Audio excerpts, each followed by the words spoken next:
The WWE is falling apart. Vince McMahon reclaimed his role as head of creative. The fans are upset. Some of the biggest superstars want to leave. But the million-dollar question lies. Why? Why is everything falling apart? Why does nobody want to work for Vince McMahon? Well, today we're going to get to the bottom of that as I give you guys a list of 10 of the most insanely terrible things that Vince McMahon has done while in charge of the WWE. I do want to let you guys know these are going to start not so bad, and they are going to get progressively worse as the video goes on until we get to number 1. So please hear me out and prepare to be stunned. One quick thing before we hop into the video, head over to gfuel.com, use code WyattzWorld, save yourself a discount on any G Fuel products, and let's find out why Vince McMahon is the worst boss of all time.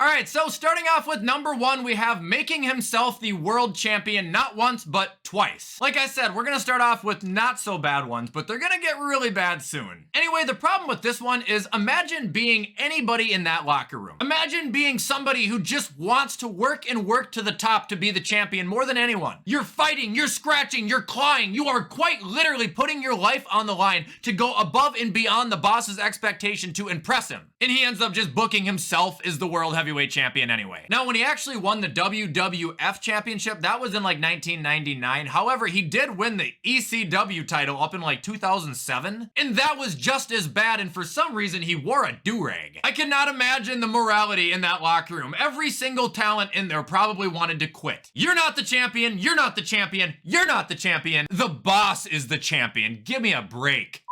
And next up, we have squashing Kofi Kingston's WWE title run in a matter of seconds and basically kicking him out of the main event scene forever. For those of you who don't remember, around WrestleMania 35, there was something called Kofi Mania. That's where the fans would hijack every single show in support of Kofi Kingston because they wanted him to finally get a WWE championship match. Okay, well, after weeks and weeks and months of not giving up, Vince finally gave in, finally let Kofi have the match at WrestleMania, let Kofi win the title, and then after like 4 or 5 months, Kofi lost it to Brock Lesnar in literally like 6 seconds on SmackDown. And I'm not even upset with the fact that he lost to Brock, it's the fact that they didn't even let the fucking match happen. It was a literal squash. Ever since then, Kofi has never been near the main event picture, and it absolutely sucks because he's amazing. Vince just couldn't be happy with it though because he didn't have a champion who was 7 feet tall and 300 pounds of muscle. I feel sick to my stomach for Kofi Kingston to this day. I'm happy he got the run, but the way he lost it was absolutely criminal. Alright, up next at number 7 is Mr. McMahon's $1 Million Mania, and this is the last one before they get pretty bad. $1 Million Mania was comically stupid, though. Back between 2007 and 2009, I want to say this was, Monday Night Raw and Friday Night SmackDown's ratings were just down. The product was not doing well. Vince couldn't get viewers, he couldn't sustain viewership, nothing was working. So, he came up with the brilliant idea that every week he was just gonna give away money. That's literally it. Every single week, he came out onto stage and he would call people who signed up on WWE.com, and if they answered the phone, he would just give them like $5,000, $10,000, and this was real. However, soon Vince realized that 1, people didn't always answer the phone, so it was him standing up there in the awkward silence half the time, and 2, this was only causing the WWE to lose money twice as fast, so in order to take this off of TV instead of just admitting it was wrong, Vince had the stage collapse on him, and that wrote him off TV for a couple of months, and we never saw $1 Million Mania again. I mean, what a stupid fucking idea. Alright, on to number 6. He fought his own daughter. Yeah, no, he had a legitimate pay-per-view match with Stephanie McMahon. For 1, how uncomfortable for every single person in that arena to watch. For 2, how uncomfortable for your daughter. And for 3, how uncomfortable for your family. This is her dad! Like, what? I watched the match. It was one of the most insane things I had ever seen. It wasn't good. And judging by the fact that I didn't watch it live at the time, I don't even know what they got out of the story, but it was just so wrong. Also, there's just no way Stephanie was comfortable with this. Like, who wants their dad touching him like that and choking him and stuff? Like, it's just fucking weird.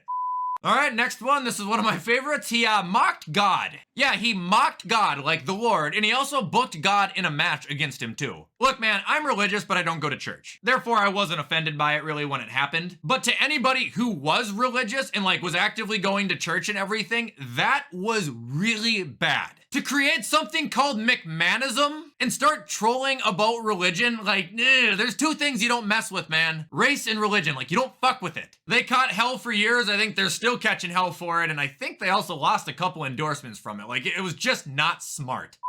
All right, these are all absolute gold mines from here on out. So number 5, we've got the Vince McMahon Kiss My Ass Club. This went on probably until like 2010. I haven't seen it in a long time now, but Vince used to have grown men come out to the ring, get on their knees, and kiss his bare ass in front of the world. This happened a lot, like multiple times. Can you imagine that? Going into work and just wondering, oh, who's gonna have to kiss the boss's ass today on live television? You know how nuts you have to be to do that. And do you know how nuts you have to be the man to make another man do that? That happened in today's world, man. That's a lawsuit waiting to happen.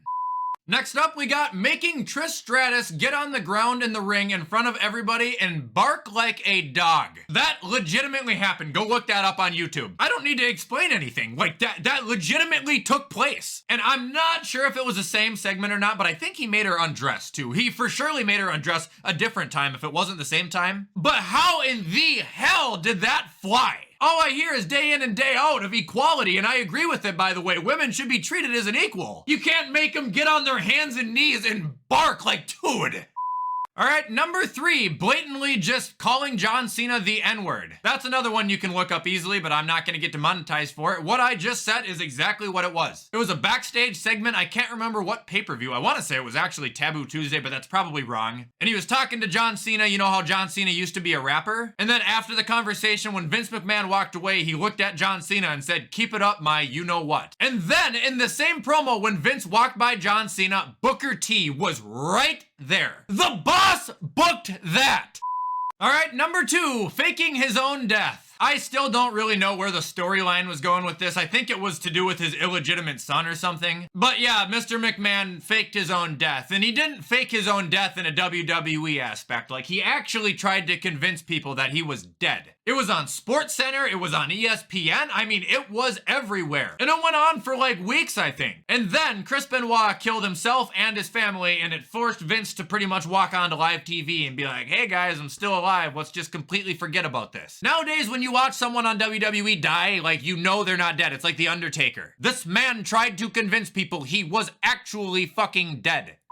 And number 1, the worst thing Vince McMahon has ever done. I'm not going to show this to you guys. You have to look this one up, and it 100% happened. There's still footage of it. On an episode of Friday Night SmackDown a long time ago, he said that he hopes The Undertaker's wife got raped by a biker gang in front of him. He actually said that. The boss of the company said that. What in the hell? Like, what he said wasn't really funny, but it's the aspect that he would say that just makes me crack up, and the fact that The Undertaker would agree to that. So out of pocket, so ridiculous, and I cannot actually imagine what would happen if he said that on today's show. Anyway, guys, that is gonna be it for 10 terrible things Mr. McMahon has done since being in charge of the WWE. I hope you guys liked this video, and I hope you had fun with it. If you guys want to see another top 10 list, let me know. Otherwise, you guys are probably gonna get some more universe modes sooner than later. And with everything I just said, I'm gonna hop off and get this edited so you guys can watch it on time. Don't forget to comment, like, subscribe, show me any support. I appreciate it. And as always, I will see you guys in the next video.